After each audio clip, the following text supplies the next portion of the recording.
Shalom, selamat pagi saudara-saudaraku yang terkasih. Apa kabarnya? Tetap bahagia, amin. Tetap dalam semangat, kekuatan, sukacita, bahkan anugerah Tuhan yang luar biasa. Saya percaya kita semua dalam keadaan sehat dan penuh dengan berkat Tuhan, amin. Nah, saudara-saudaraku yang terkasih, hari-hari ini Tuhan membawa saya untuk rajin berdoa lebih lagi daripada yang sebelumnya. Baik itu berdoa dalam pribadi maupun korporat bersama-sama dengan hamba-hamba Tuhan yang lain. Tuhan membawa dalam satu gerakan di mana doa itu menjadi yang lebih penting, lebih utama dibandingkan yang lain. Banyak hal yang penting, tetapi doa membuat saya menjadi, wah, ini sepertinya menjadi jawaban, menjadi tolok ukur, menjadi kebahagiaan yang tersendiri ketika melakukannya. Nah, saudara-saudaraku yang terkasih, hari ini saya mau membahas tentang menyalakan api mezbah. Nah, kalau kita berbicara mezbah, itu berbicara tentang seperti yang ada di kitab perjanjian lama, diumpamakan bahwa ketika bangsa Israel, ketika imam-imam itu datang menghadap Tuhan, maka mereka menghadap pada altar mezbah, di mana di sanalah perjumpaan antara umat Tuhan dengan Allah, di mezbah itu, di altar itu. Jadi ketika Tuhan menjumpai umat manusia, maka dia dilambangkan seperti api yang membakar hanguskan apa yang tersedia di mezbah itu. Biasanya umat Israel itu mempersembahkan korban hewan, disembelih, diletakkan di mezbah, dan api Tuhan akan menyambarnya dan menghabiskan semua persembahan itu. Nah, itu berbicara tentang mezbah. Bagi mereka, mezbah itu penting, sebab di sanalah perjumpaan antara Allah dengan manusia. Allah mau berjumpa ketika manusia menghadap pada mezbah. Nah, saudara-saudaraku yang terkasih, di zaman sekarang mezbah itu berbicara tentang tubuh kita. Roma 12 ayat 1 dan 2. Ibadah yang sejati adalah mempersembahkan tubuh yang berkenan dan yang sempurna kepada Allah. Jadi, Bapak Ibu yang terkasih, di perjanjian baru setelah Yesus datang ke dunia, dia memperbaharui itu kembali. Di mana bahwa mezbah yang berbentuk batu yang stagnan, yang hanya pada satu tempat, itu diubah menjadi tubuh yang bisa bergerak kemana saja, yang bisa dipertanggungjawabkan kapan saja, di mana saja. Jadi Yesus mengumpamakan dirinya sebagai, rombaklah bait Allah ini, katanya gitu dalam kitab Injil. Rubuhkan semua yang ada bangunannya di bait Allah ini, maka aku akan membangunnya dalam 3 hari. Wow, semua orang terkejut. Apa maksudnya?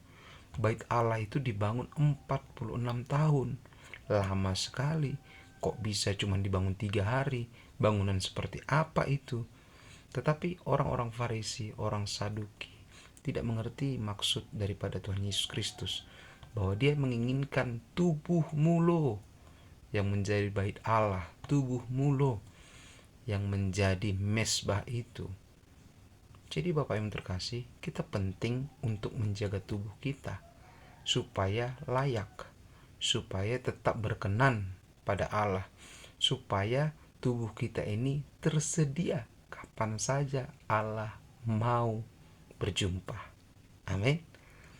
Allah kita itu tidak terbatas dengan ruang dan waktu, tetapi Dia selalu ada pada kita. ketika kita itu bersedia. Amin. Bersedia.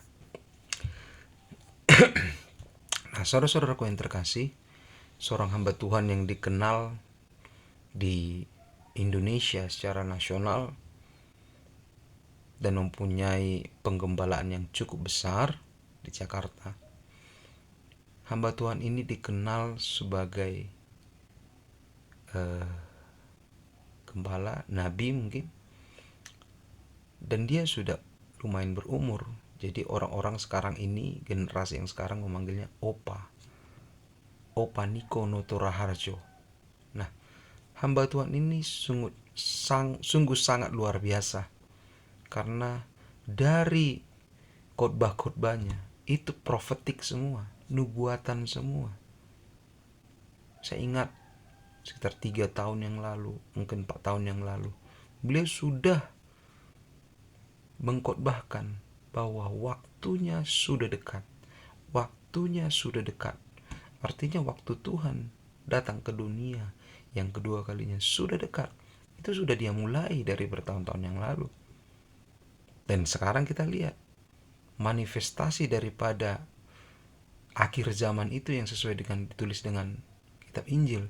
Gempa bumi, gunung berapi meletus, perang, sudah mulai makin terasa, makin sering. Kalau dulu kan satu-satu aja sekali-sekali, tapi ini makin rutin. Dan semua mulai menunjukkan aktivitas daripada akhir zaman. Nah, beliau mengatakan dalam khotbahnya pada tanggal 8 Juni 2025 dalam klip video yang dibagikannya di Facebook. Dia mengambil ayat dari Imamat pasal 6 ayat 12 dan 13. Api yang di atas mezbah itu harus dijaga supaya terus menyala. Jangan dibiarkan padam. Tiap-tiap pagi imam harus menaruh kayu di atas mezbah, mengatur korban bakaran di atasnya, dan membakar segala lemak korban keselamatan di sana. Harus dijaga supaya api tetap menyala di atas mezbah. Jangan dibiarkan padam. Mezbah itu harus menyala. Jadi kalau kita bayangkan dengan tubuh kita, Bapak yang terkasih, di hati kita ini harus ada terus api Tuhan. Harus menyala, semangat, jangan padam, jangan lemah, dan jangan tawar hati. Harus tetap fokus mengasihi Tuhan, melayani Tuhan seumur hidup kita. Nah, Bapak yang terkasih, beliau mengatakan api itu ada 3 katanya. Yang pertama, api Roh Kudus.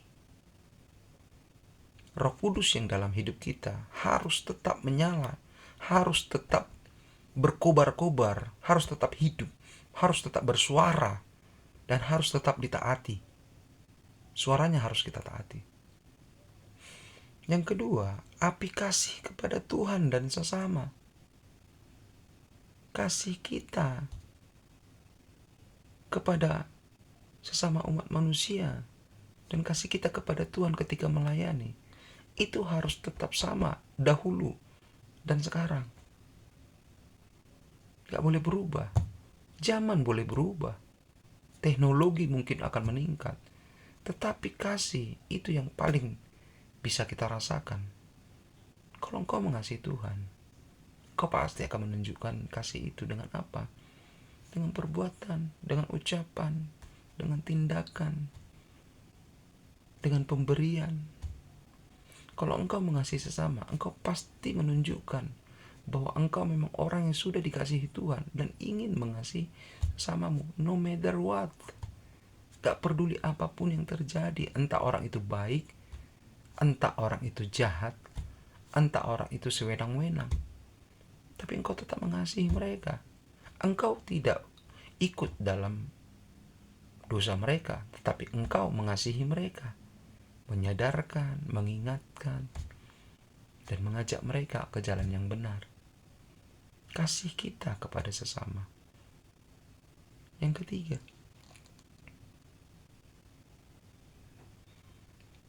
api doa, pujian, dan penyembahan. Nah, berapa banyak orang Kristen sekarang hanya suka pada khotbah dan pelayanan tindakan. Bagus nggak? Bagus. Aksinya nyata. Tetapi hubungan pribadi dia dengan Tuhan lemah. Kita harus berdoa rajin dengan Tuhan. Kita harus menyembah Dia, memuji Dia, mengucapkan kata-kata pengagungan kita kepada Tuhan. Okay? Jadi Bapak yang terkasih, ketiga api tadi, api Roh Kudus, api kasih terhadap Tuhan dan sesama, api doa, pujian, dan penyembahan, itu harus rutin kita lakukan. Roma 12 tadi mengatakan, tubuhmu adalah ibadah yang sejati, yang berkenan. Bahkan 1 Korintus pasal 6 ayat 18 mengatakan, tubuhmu adalah bait Allah. Engkau harus tersedia kapan saja. Engkau harus berjumpa dengan Tuhan di mana saja. Tidak terbatas waktu, tidak terbatas tempat.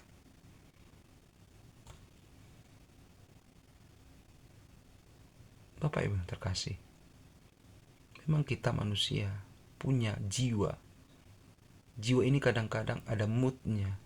Kadang kita dalam keadaan sehat, sukacita. Dalam keadaan sakit, kita bersedih. Itu mempengaruhi keadaan yang di dalam kita. Tetapi Bapak Ibu terkasih, ketiga api tadi kalau kita terus bakar, maka mood yang tadi, suasana hati tadi, itu akan terkontrol, itu akan terkondisikan dengan apa yang Tuhan mau terjadi dalam hidup kita. Amin. Nah, Bapak Ibu yang terkasih, Roma 12 ayat 1 tadi dikatakan, persembahkanlah tubuhmu sebagai persembahan yang hidup, yang kudus, dan yang berkenan kepada Allah sebagai ibadah yang sejati. Mesbahmu sekarang ini adalah tubuhmu. Amin. Altarmu saat ini adalah tubuhmu. Kalau tubuhmu kudus, maka kuduslah persembahanmu. Kalau tubuhmu suci, maka engkau akan melihat Allah.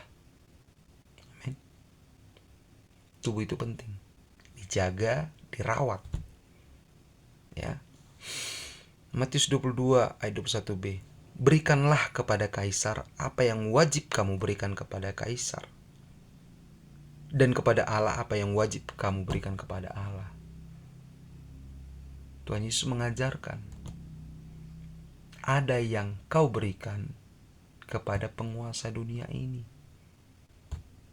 Kalau zaman dulu kaisar, kalau zaman sekarang presiden. Dari kehidupanmu ketika bernegara, engkau membayar pajak. Tetapi ketika kau berbicara tentang kerohanian, engkau memberikan tubuh, jiwa, dan rohmu. Itu untuk Allah. Barang-barang material itu untuk penguasa dunia ini. Dan saya percaya Tuhan akan melimpahkan segala bentuk material yang kamu perlukan dalam hidup ini. Kamu perlu uang, Tuhan akan berikan. Kamu perlu harta benda, Tuhan akan sediakan bagimu. Amin. Pasti ketika mesbah itu tetap menyala, kau akan melihat berkat Tuhan. Amin. Selama Tuhan berkunjung pada mesbah itu, mesbah yang kau dirikan ini dalam tubuhmu, kau akan melihat kekayaan daripada surga itu mengalir dalam hidupmu. Percaya, surga mempunyai kekayaan yang sangat luar biasa. Tetapi surga hanya satu yang bernilai. Allah sendiri nilainya. Barang-barang materialistik di sana tidak ada harganya. Emas dipijak. Semua orang sekarang rajin menyimpan emas. Pala di sana dipijak. Amin. Makanya itu, kalau kita dekat dengan Tuhan, kita melihat segala sesuatu yang ada di muka bumi ini itu bersifat fana, tidak ada nilai kekekalan, dan bahkan itu bisa dicuri dalam kehidupan kita. Harta benda kita bisa dicuri. Tetapi roh itu tidak bisa dicuri. Itu yang bernilai. Amin. 1 Korintus 6 ayat 19 ya. Sorry tadi saya sebutkan ayat 18 salah ya. Atau tidak tahukah kamu bahwa tubuhmu adalah bait Roh Kudus yang diam di dalam kamu, Roh Kudus yang kamu peroleh dari Allah, dan bahwa kamu bukan milik kamu sendiri.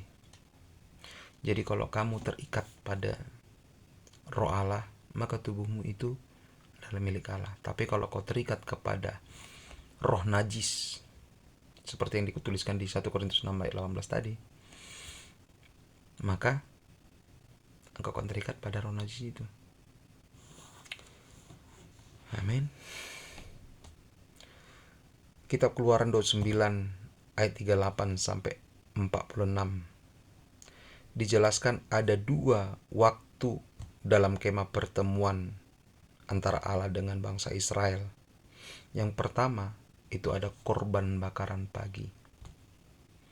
Yang kedua ada korban bakaran petang. Jadi setiap hari itu ada 2 kali perjumpaan bangsa Israel dengan Allah, pagi dan petang. Kedua jam ini berbeda dan berlaku secara turun-temurun. Oleh karena pada waktu-waktu tersebut Allah datang berkunjung kepada umatnya. Nah, Bapak Ibu terkasih, ini bisa kita ambil menjadi cara kita berkomunikasi dengan Allah, menyalakan api mesbah kita ke hadapan Tuhan. Pagi-pagi, kalau Alkitab mengatakan pagi-pagi benar Yesus sudah berdoa, itu bagi bangsa Israel pagi-pagi itu disebut sekitar sebelum pukul 3 pada pagi hari. Itu masa yang benar-benar pagi, awal mula hari itu. Dan di sana juga kegelapan terjadi, antara kegelapan dan terang akan mulai mengambil posisinya. Itu pagi-pagi benar. Nah, kita bisa berdoa kepada Tuhan pagi-pagi benar. Amin. Ini tergantung komitmen saudara. Saudara mau memberikan waktu yang khusus untuk Tuhan enggak? Yang penting pagi. Sebelum engkau melakukan segala aktivitasmu, kau mulai dengan doa. Pagi-pagi benar. Amin. Kemudian korban bakaran petang. Sebelum kegelapan mulai menyelimuti bumi, engkau sudah menyiapkan korban bakaran untuk perlindunganmu. Karena kita tidak tahu apa yang terjadi pada waktu gelap. Dunia gelap itu berbicara tentang roh-roh jahat yang mulai mengambil alih posisi untuk melakukan kejahatan. Maka seringkali kita melihat kejahatan, pencurian, perampokan, pemerkosaan mungkin. Itu malam-malam hari, di mana orang itu tidak aware, tidak sadar melihat begitu, dan tidak ngeh bahwa akan mungkin terjadi seperti itu. Itulah kegelapan. Semua tindakan yang gelap itu akan dipertanggungjawabkan di hari kiamat nanti ketika kita berjumpa dengan hakim yang adil itu. Ibrani pasal 8 ayat 5. Ibrani pasal 8 ayat 5. Pelayanan mereka adalah gambaran dan bayangan dari apa yang ada di surga, sama seperti yang diberitahukan kepada Musa ketika hendak mendirikan kemah. Ingatlah, demikian firman Tuhan, bahwa engkau membuat semuanya itu menurut contoh yang telah ditunjukkan kepadamu di atas gunung itu. Jadi Allah sudah tunjukkan, ini loh yang akan terjadi di surga. Kamu lihat dan kamu contoh apa saja yang terjadi di sini untuk kamu lakukan di bumi. Ternyata di surga juga ada altar, ada mezbah di mana perjumpaan manusia dengan Allah. Dan memang kalau kita kembali ke surga, maka kita akan setiap waktu berjumpa dengan Allah. Karena Allah itu, Dialah tuan rumah daripada surga itu sendiri. Kita harus selalu berjumpa dengan Dia. Dan kita harus belajar untuk bisa terus-menerus berjumpa dengan Tuhan. Biar nggak canggung kamu nanti ketika jumpa dengan Allah. Amin. Dan ketika kamu melihat, wah ternyata Allah kita luar biasa. Amin. Matius 21 ayat 12-13. Ketika Yesus masuk ke bait Allah dan mengusir semua orang yang berjual beli di halaman bait Allah, Ia membalikkan meja-meja penukar uang dan bangku-bangku pedagang merpati dan berkata kepada mereka, ada tertulis, rumahku akan disebut rumah doa. Ini Yesus mulai membersihkan rumah Tuhan dari tindakan-tindakan yang nepotisme. Amin. Boleh nggak kita kompromi terhadap dosa? Dosa kecilnya ini nggak bisa. Boleh nggak kita memaklumi tindakan-tindakan yang salah? Nggak bisa. Amin. Nggak bisa Bapak. Dan nggak boleh itu. Yohanes 2 ayat 17. Maka teringatlah murid-muridnya bahwa ada tertulis, cinta untuk rumahmu menghanguskan aku. Ketika mezbah itu dibangun, saudara akan merasakan api yang begitu besar dalam hatimu. Dan melihat banyak ketidakadilan, banyak keberdosaan, banyak kejahatan yang tidak sesuai dengan firman Tuhan. Ingin engkau mulai rapikan, bersihkan, dan halau dari tengah-tengahmu. Pasti itu hal pertama yang kau lakukan ketika engkau membakar mezbahmu dengan rutin di hadapan Tuhan. Engkau akan jijik melihat dosa. Engkau akan menjijik melihat pelanggaran. Engkau akan sangat menyesal bisa melihat hal-hal yang tidak pantas. Amin. Ulangan 4 ayat 24 dan 28 disebutkan bahwa Allah kita adalah api yang menghanguskan. Allah kita itu cemburu. Jadi di dalam hati kita, dalam tubuh kita, dalam jiwa kita, itu tidak boleh ada hal yang lain daripada Tuhan, daripada Rohnya sendiri. Kita harus mengutamakan apa yang terpenting. Banyak hal yang penting. Ketika engkau lapar, engkau penting untuk makan. Ketika engkau haus, engkau penting untuk minum. Tetapi ada yang lebih daripada makan dan minum, itu membaca firman Tuhan dan berdoa. Haleluya. Itu yang terpenting. Amin. Mencari uang, bekerja itu penting gak? Penting. Mengasihi keluargamu itu penting gak? Penting. Tetapi di atas semuanya, utamakan Tuhan. Amin. Utamakan Tuhan.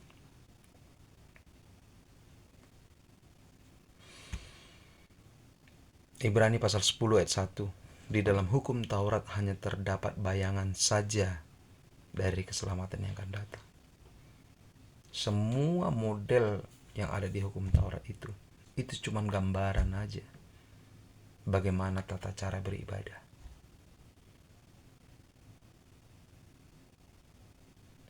Itu memberikan kita ide untuk bagaimana kita bisa memperlakukan tubuh kita ini dengan baik sesuai firman Tuhan.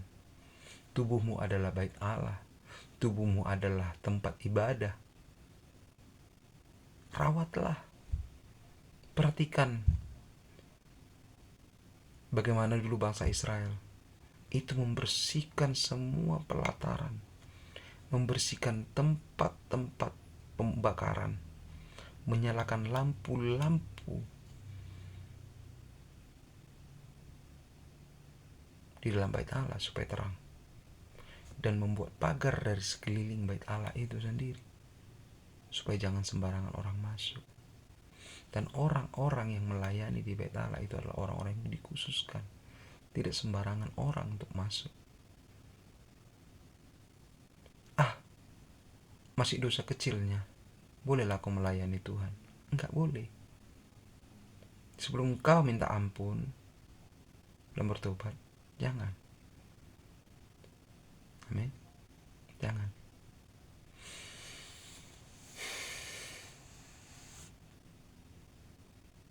Ibrani pasal 10 ayat 5. Karena itu ketika Yesus masuk ke dunia, ia berkata, korban dan persembahan tidak engkau kehendaki, tetapi engkau telah menyediakan tubuh bagiku kepada korban bakaran. Allah tidak menghendaki persembahan hewan, tapi Allah menghendaki persembahan tubuh. Ini lebih berharga daripada hewan itu tadi.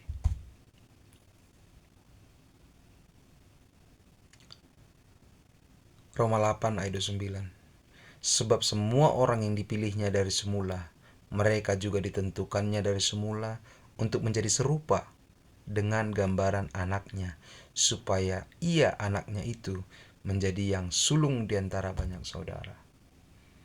Maka kehidupan sekarang, kita ini yang dipilih, yang percaya kepada Tuhan Yesus Kristus, kita harus mulai mengarahkan diri kita menjadi serupa dengan Kristus.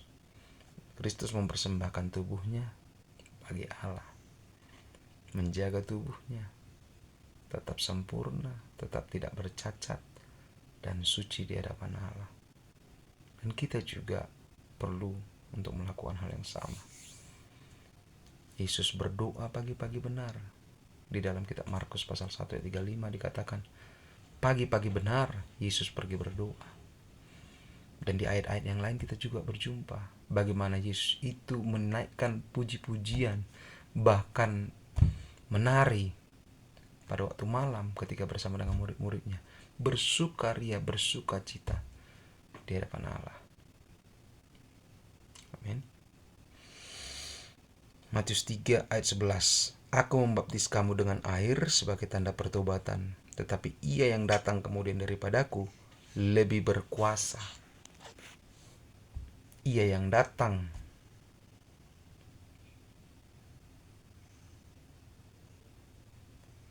waktu Yohanes membaptis lebih berkuasa katanya. Yohanes membaptis dengan air, tetapi Yesus membaptis dengan api. Api Roh Kudus. Haleluya. Jadi hidupmu sekarang ini adalah korban bakaran itu sendiri. Dan api yang menghanguskan itu apa? Roh Kudus yang ditempatkannya dalam hidupmu. Dan Roh Kudus itu cemburu kalau ada hal yang lain selain daripada Dia dalam hidupmu. Kisah Para Rasul 2 ayat 1 dan 8. Tetapi kamu akan menerima kuasa kalau Roh Kudus turun atas kamu, dan kamu akan menjadi saksiku di Yerusalem, Yudea, dan Samaria sampai ke ujung bumi. Api itu adalah Roh Kudus, dan dia tinggal dalam hidupmu sekarang. Setiap waktu dia akan membakarmu, dan dimanapun saja dia akan membakarmu terus. Kuasa api Roh Kudus memampukanmu melakukan pekerjaan-pekerjaan surga. Yoel pasal 2 ayat 28 dan 29. Kamu akan melakukan tanda-tanda dan mujizat di langit dan di bumi. Kuasa Allah begitu sempurna terjadi dalam hidupmu ketika Roh Kudus itu, api itu ada dalam hidupmu. Amin. Yoel 2 ayat 28-29. Saudara bisa baca di rumah. Buka. Jadi cara kita hidup, Bapak Ibu terkasih, ini berbeda daripada orang kebanyakan.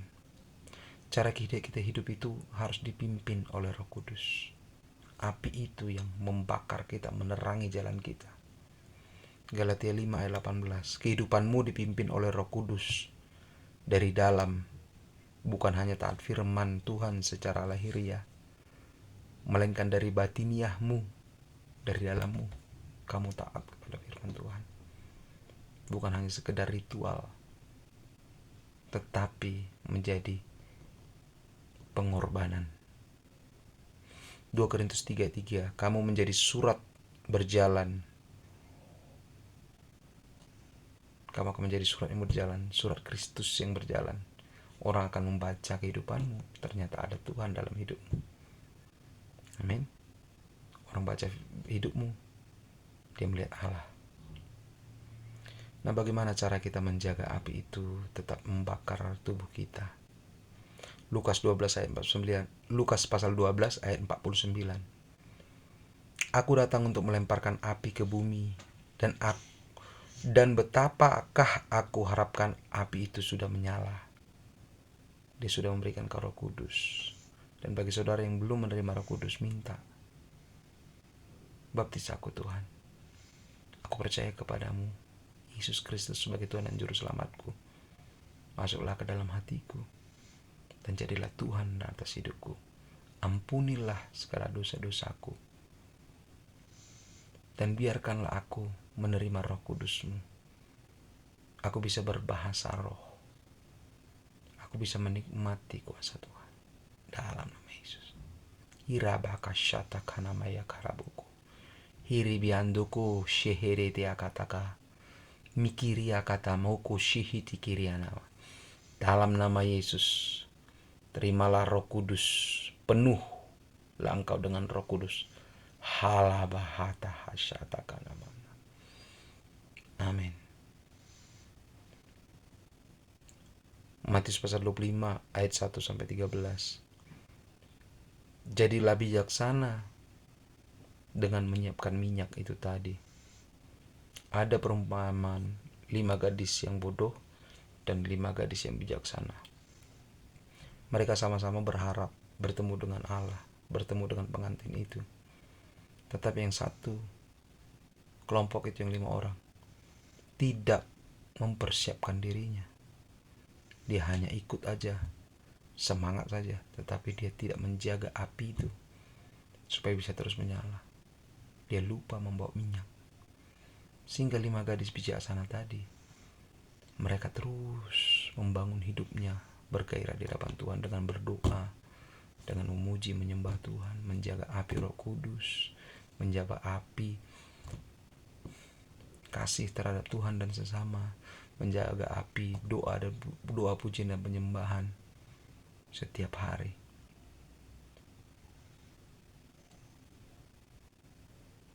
Jadilah umat yang siap sedia. Amin.